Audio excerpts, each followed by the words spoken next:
This is a Lennox furnace,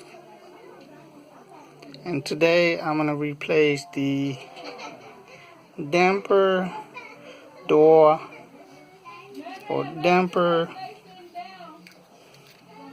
motor. This is the new motor I just bought.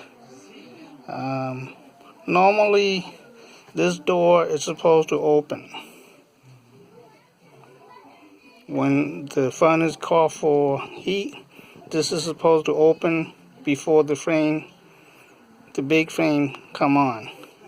It's not opening anymore because the gear, I believe, in the motor is broke. And so when you, as you can see, the door is only shaking, like the gear is ripped and it's not opening no more. And so I'm going to replace this piece over here, which is this piece. The new piece is this one right here. You're just going to splice it, connect the two wire, take the screw out from here, and then here.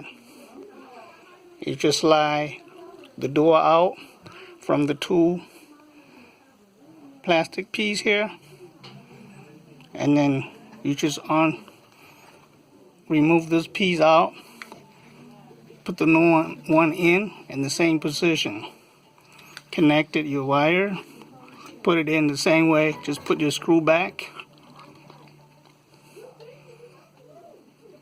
just close it back once you're done. The opposite way of when you are opening and removing the old one. And then once you're done, this should open,